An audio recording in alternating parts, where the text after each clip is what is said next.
On this week's episode, we deal with people haunted by the decisions of their past. For Malik, it's his early days at Hydra as he takes over his father's mantle, alongside his brother. For Coulson, it's killing Ward on the alien planet, and the cost that continues to take. And for Lincoln, it's, well, kind of just some really bad decisions on his part. Plus, we get to see the true face of Hive. No, wait, that's not really true. It's truly more like, back of the head type. And we get to see the true back of the head of Hive. It's Agents of S.H.I.E.L.D, Season 3, Episode 16, Paradise Lost.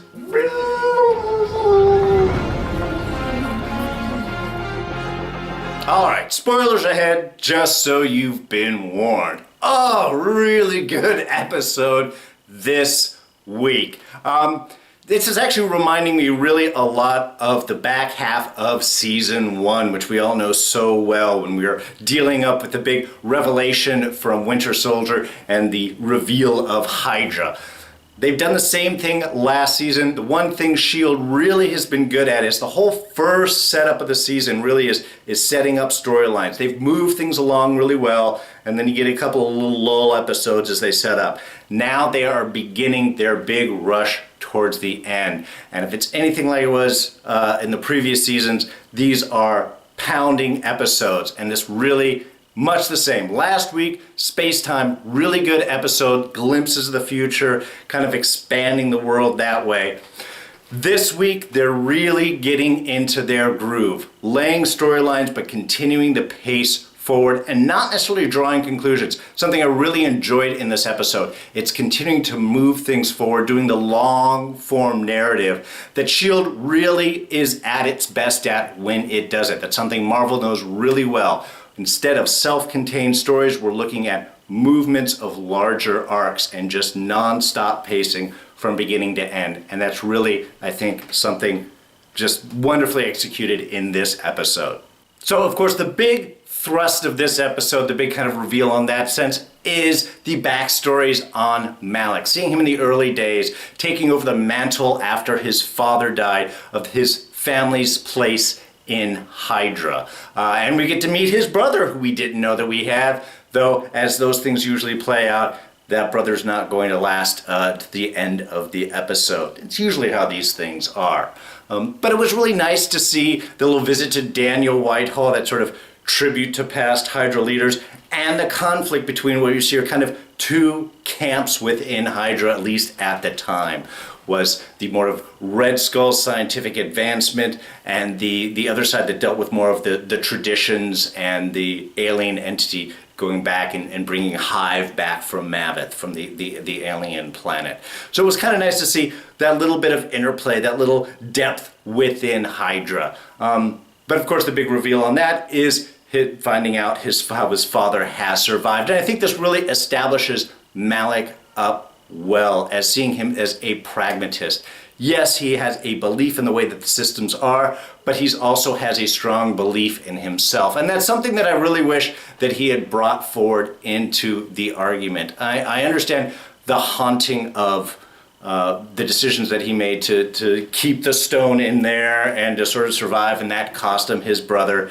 Though considering that it came down to the last two of them after the bag went all the way around, and assuming his father has done this several times, I kind of wonder if many of the other people sort of knew about the little notch in there, because he's got to do it every time that there's a draw, right?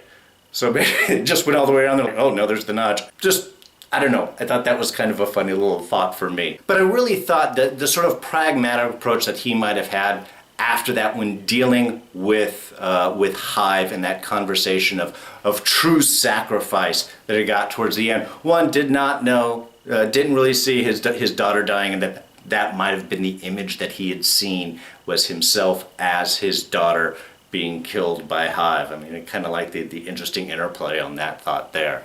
But I thought that would have been sort of maybe a better argument to have brought forward is you already cost me the brother. There had to be a Malak that was here. I'm a pragmatist, and I knew that I would be able to bring you back. That was our goal. That was my destiny. And here you are. I think he probably could have brought forth a better argument.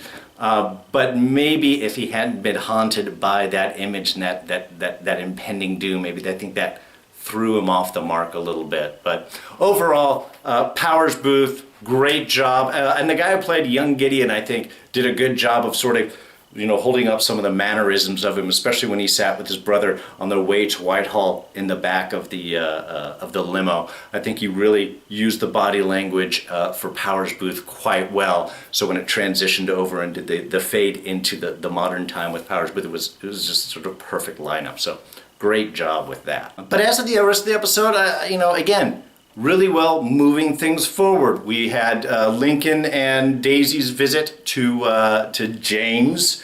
Lincoln playing a little fast and loose there. Here's a crystal. No, you don't get it. Ha ha ha.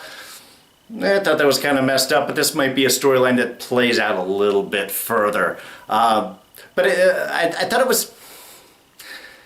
I understand the big reveal that Lincoln had in sort of releasing that, and I don't mean to downplay the loss and the danger of alcohol and its addictive properties.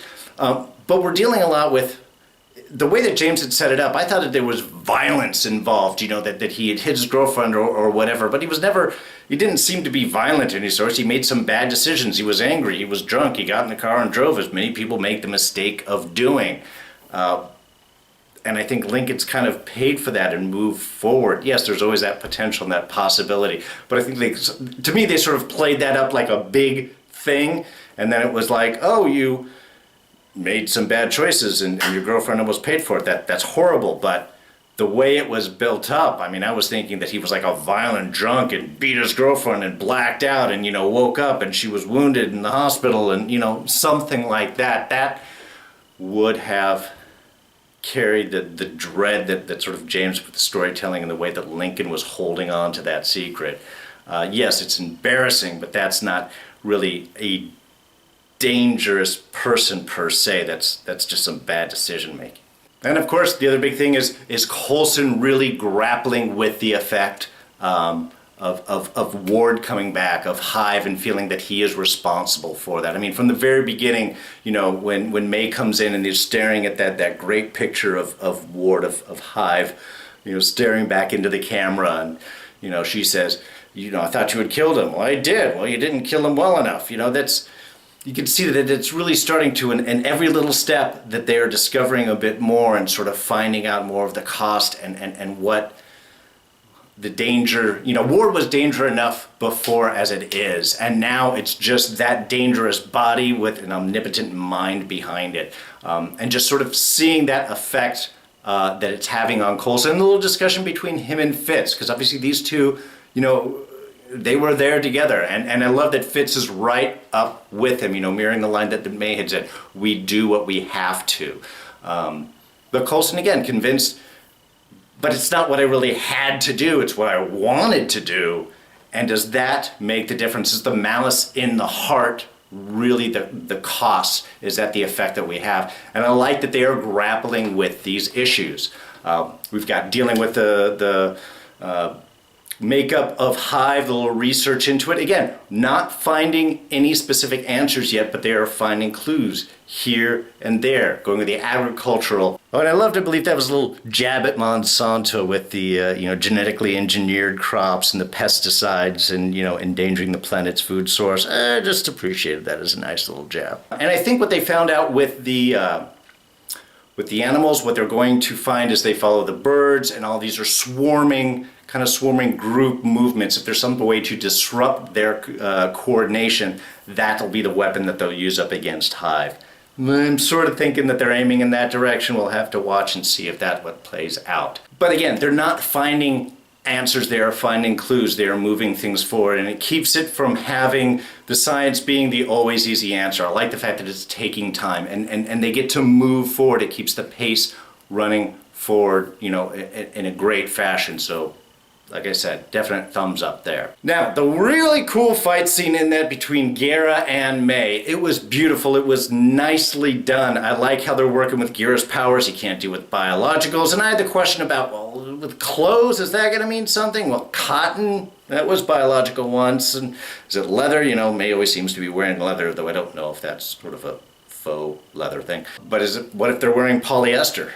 That's not biological, you know. Can he control the clothes off of that? And I thought during the fight scene, maybe he was using some of his powers to augment his movements, the little run around the wall, the big flips and movements there. I thought that would have been kind of a cool way to sort of combine the powers. You know, he could use, you know, the rubber soles in his feet to help lift that, and you know, that would be kind of fun. And while it was a great scene, and it's wonderful seeing some of the coordination and fights with this, the only kind of negative that I see on it is that it was entirely unnecessary. They could have either just trapped him in the room, gassed him, or it said he ran in chasing Coulson. She could have been right behind him and boom, shot with an icer and done.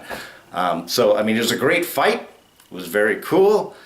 I just think it was kind of a little added on and maybe a little bit unnecessary. But none of that matters, because at the end, Guerra takes over the plane, knocks almost everyone out, almost everyone, and the plane is dropped into a secret Hydra facility. I love that. Like, he knew exactly where he was, takes it over, goes in, drops it down, ground opens up, plane drops down, ground closes back up. It was beautifully, from a bad guy standpoint, they did a great job. And of course, Hive seemed very pleased with it, ready to grab Malik out. And I love with his line, "Oh, we've settled everything." I don't think so. You kill a man's daughter? I don't care what they believed before. It's not even. It's not over. He's not going to trust you. And that little touch on the shoulder thing was... I don't think things are going to well. You know, if that wasn't... If he didn't see his daughter's death through his daughter's eyes and that was the vision he had, then he's just seeing something else that's going to come up. I don't know if there was a particular time frame in Charles's visions of the future. They all tended to seem to happen quickly, but I don't really know what that means in the long and short of this.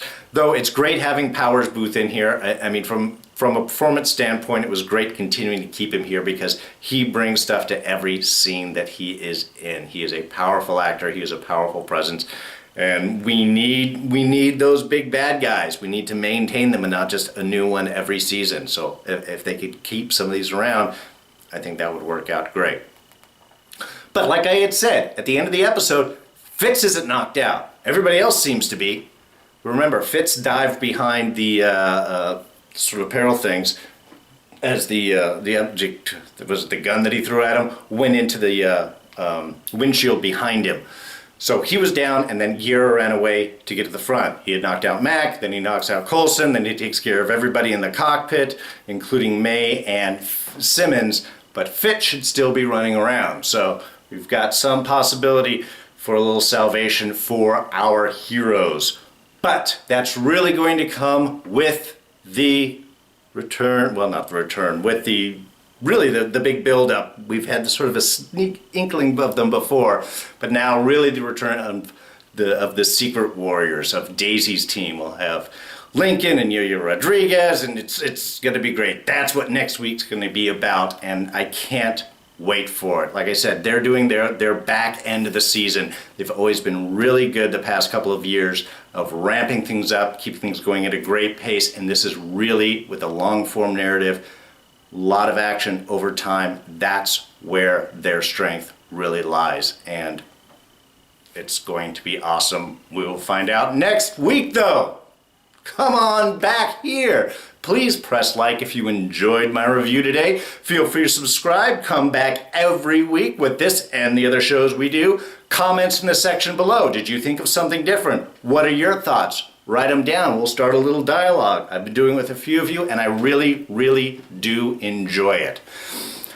Outside of that, we are done. You can catch me on Twitter. I'm at Darren Jakes. Other than that, I will see you guys next week. I'm D, and I'm out of here. Y'all take care. Bye-bye.